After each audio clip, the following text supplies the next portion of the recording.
Hi friends, ভালোই তো আছেন নাকি? আজ রেসিপি হলো ঝাল ঝাল কারি জিরা নিমকি।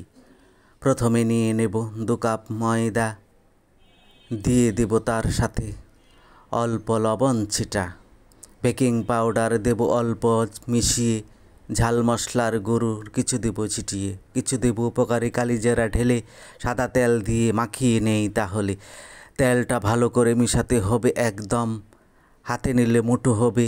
হয়ে গেছে মিশানো চরম। তারপর দিতে হবে অল্প অল্প পানি, মাখিয়ে নিতে হবে ভালো করে। তখনই পানি একেবারে দিলে হয়ে যাবে নরম। অল্প অল্প পানি দিয়ে ডো করে নিব, একদম না নরম না শক্ত ডোটা হবে এমন। কিছুক্ষণ রেস্টে রেখে দেব। তখন কিছুক্ষণ পরে ডোটা হাতে ডলে ধুবাক করে নেই। তাহলে দুভাগ করে 2টো রুটি করে নেব পাতলা করে।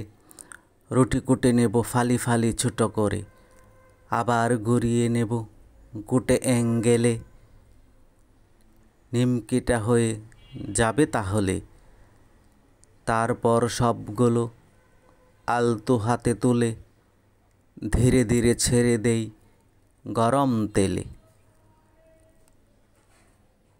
কম আঁচে ধীরে ধীরে ভেজে নিতে হয়, তা না হলে উপরটা পুড়ে ভিতরে কাঁচা থেকে যায়। সময় করে সবগুলো ভেজে নেব লাল লাল করে। হয়ে এলে উঠিয়ে নেব তেল ছেঁকে। তারপরে মুচমুচে মজাদার দারুণ মজার ঝাল নিমকি চায়ের নাস্তায় খেলে লাগবে না আরও কত কি। কুড়মুড়ে খাস্তা খেতে ভীষণ মজার রেসিপিটা। আসি তবে আজ, ভালো থাকেন সবাই, বাই বাই, টাটা।